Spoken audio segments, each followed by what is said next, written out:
I met up with Pepe Barlow at Bencotto's and we sat in the garden in the sunshine. This surrounding noise, but I'm sure you won't mind.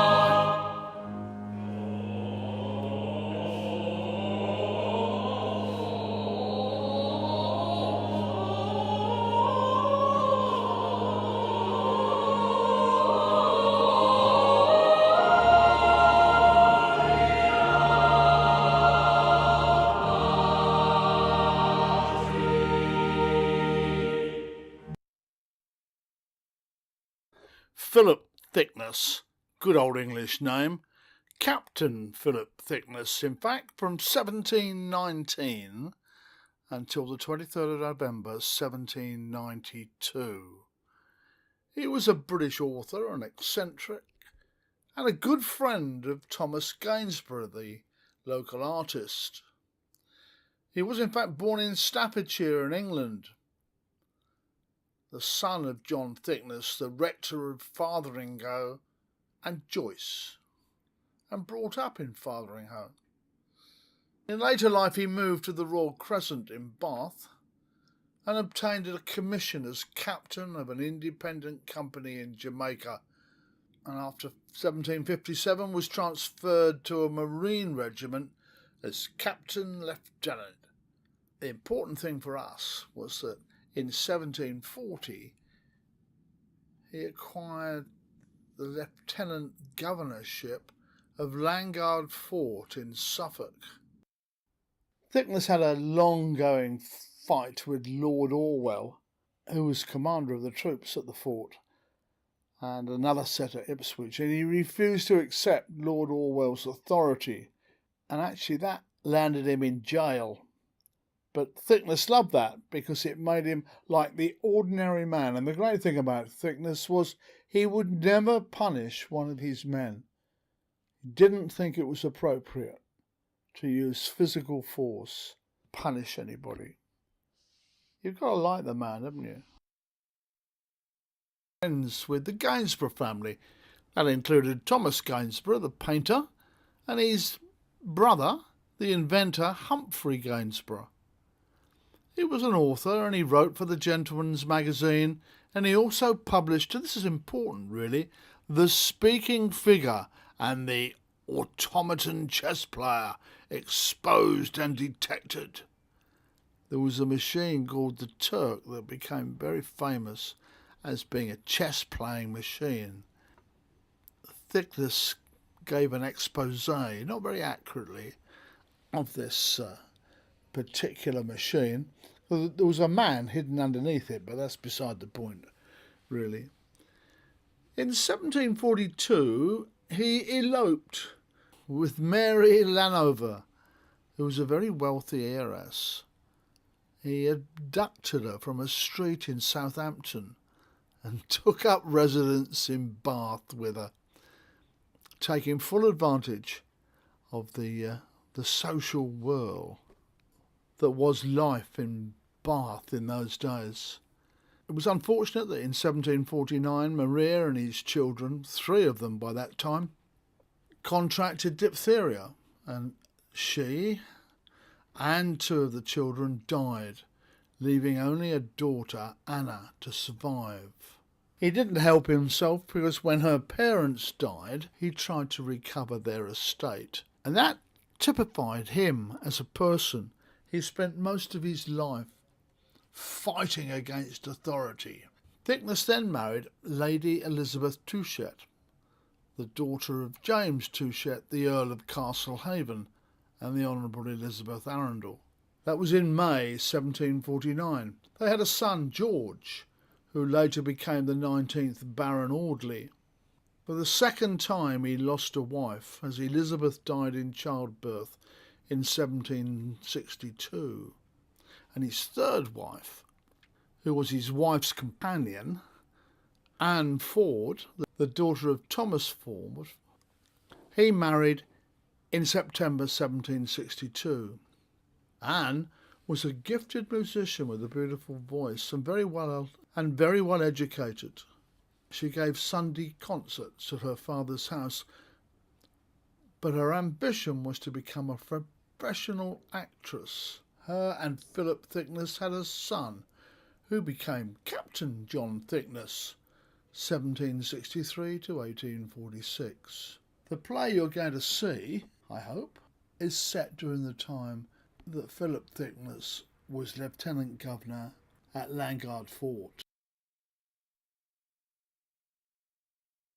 Now the play, quite rightly, is set at Landguard Fort. It's led by 4 professional actors with contemporary 18th century music, puppets and community participation. It's a play that's going to be enjoyed by all ages. Pepe Barlow and Sally Wilden have written the play. It's going to be directed by Anna Birch, who's developed a number of scripts for the Woven Theatre Company and directed the production of Pepe Barlow's Broken at the Pulse Festival in Ipswich in 2005. She's a professor at the Royal Conservatoire of Scotland.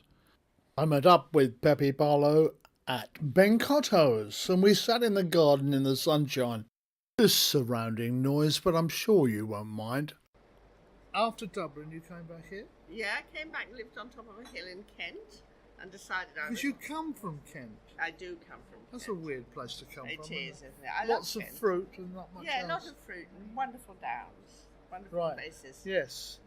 To see the view, which is not so much in Suffolk. And you were at the University of Sussex the same time I was. Really? Well, I don't know about the same time, but... 60... No. I taught there in 90. Oh, no, I was there when they first opened. We were the second year. So they'd had 50 students. And then I saw the prospectus and there was just a field. It said University of Sussex. So I thought, well, I'll go there. And it was a fabulous, fabulous time to go.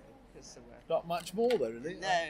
I was in education there. Oh, right. But... Yeah. I don't quite know what I did, but I did things. Yeah, that was fun. Yes. No, well, we knew all the tutors, of course, because there were so few of us. And right. Tiny tutorials, and no, I couldn't have been luckier, really.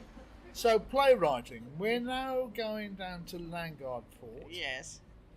Interesting place, Landguard Fort. But I'll talk about that without you being here, really, I think. I'll cut that bit out. Yeah. Well, I've done 3 community days down there in association with the book festival. Yes. And the minute I walked in, I thought, this is wonderful. We should have drama here. We should have everything here. And then subsequently, because I've got to know everybody, and particularly Shirley and Roger Brooks, who runs the reenactment group, and he said, well, why didn't you write a play here? And I said, well, what? And he introduced me to Philip Thicknesse. Right. And so then I took that back, who's a fantastic character. He's quite a character, isn't he? Yeah. He should really be better celebrated. Yes, Philip Thicknesse has had a terrible press. And this is basically because he fought anybody of any importance. He had a quarrel with them. Yes, he did. Yeah, anyway, where am I? Oh, yes. Well, because he fought with everybody of any importance all his life, yes. He got a terrible press. He was vilified by various people. He had cartoons by Gilray, the whole business, which shows in a way how important he... the other side of him was that he would never have his men punished, physically punished. No. Because he said that was no way to treat a human being. And he was very much loved by his wives, particularly 3 of them. 3 of them. Well, the first one died of diphtheria. He kidnapped her. Yes, I know. On the street. Met her in the street and then kidnapped her. It was wonderful, right. Wasn't it? Yes, and took her back to his lodgings and had a friend dressed as a priest marry them, because this got over the objection that her parents had. They couldn't do anything then, but then they get married later properly. Right. And they had 3 kids, and then she and 2 of the children died of diphtheria. And then he married an heiress who, which enabled him to buy the governorship of Wise move. Fort. Yes. Wise move. But I think they liked each other, to be honest. Because he was living in Northampton then. He had an estate Yeah. Well, did he have an estate or just a? Because I don't know what he had. He was born up there, but I think he was. There was money in the family Yeah. generally, wasn't there? Well, yeah. His father died when he was 6. His father was a vicar, and I think at that point the family was actually in a fairly rough state. Well, you know, one of my theories is that after that his mother had to rely on relatives and patrons and so on. And I think that's when he felt, you know, a little bit as though the world had done him down. And So we have this play. Don't tell me too much about it because we're going to it. that's aren't we? right. That's the point. Yes. But you're going to do what's happened there in the past anyway, is a promenade, is it? Well, it's not too much of a promenade. What we're doing is the first act, which is really about Thicknesse and his great fight with Lord Orwell, who was the commander of the troops there. That's all in the central courtyard, and the seating, and you know, and it'll all be done. Good. You know, opposite as you're coming through the gate. Yep. And the second act, when they travel to France, will be in the outer circle, you know, where the grass is. Oh, really? And so on. And there'll be food out there and the bar, so people can come and eat before the play, but they can also, then they'll go out at the interval. All sounds very encouraging so far. Yes, and they can go on drinking through the second act. You know, it's a French village scene, so we want the feeling of it being a little village and everybody sort of being part of it. And then we come back to the centre just when he dies, when he's to say goodbye to the old boy. Interesting. So you've got our local Mr. Gallant. Yes, he is the sergeant. Playing the sergeant. For those who don't remember, he was our police inspector. Yes. And then So he's been downgraded a bit since then. well, no, and then he's also the jailer. Oh, was he? Yes, he said, I've been in the army, I've been in the police. So we took that as a very good indication. And of course he's a local councillor now, Yeah. so that gives him some kudos as being the jailer, because they're always controlling us, aren't they? Yes, they are, but they have been, to be honest, very generous to Excellent, us. excellent. All of them. So, you know, we're really very pleased. Excellent. Well, that's something. So we wish you well. I take it, as you do, that we should be doing a lot more down at Landguard. One of the problems of having English heritage control is somehow it loses its local feel. Yeah. Although whether anybody in Felixstowe would want to do anything, I don't know. Well, I think, I mean, there have been, who is it? Pantaloons takes their stuff there. And my son was involved in a thing called Where Soldiers Sleep, which was a promenade performance. I remember it well. And that was very good. Yes, and that lot, because that was all friends of his, not all friends of his, some friends of his from Farlingate. And, and they wonderful actors they were. They were, yes. It was a very good play. And it's the sort of thing that should be repeated once a year or something. But yeah. Well, we hope that, of course, the Thicknesse one will be repeated forever. I should hope so. Okay. But I'll be there to do it. So, where do we go from here? Are you having done Thicknesse or well on the way to actually finishing it? What are you thinking about next? Well, the second thing that's come up out of this is that Thicknesse's third wife, because Thicknesse was a patron of Gainsborough when he was here. Yes, he was. And he sent him off to Bath. He said, you get a better class client there. At this point in the play, everybody goes boo. You know, that's the right place. And then he said, I need somebody to paint, to give myself a flash portrait as an advertisement.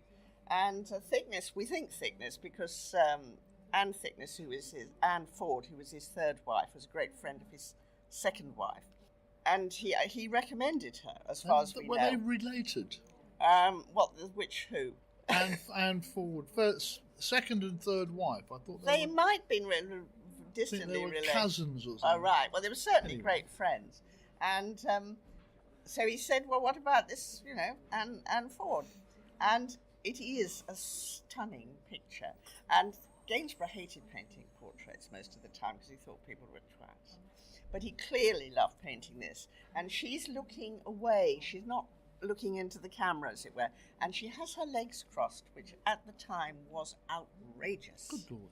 And she also played, among the 5 different instruments she played the viola da gamba, which is a very big instrument. Isn't it? And Yeah. she played it between her legs, whereas, of course, she wasn't supposed to, again. So she was quite a one. And where's this portrait? well, I think it's in America. We don't have it. You can see it online. And then when she grew up, she said she wanted to earn her own living. Her father had educated her so well. She had 5 languages. She could play countless instruments. She could act. She could sing.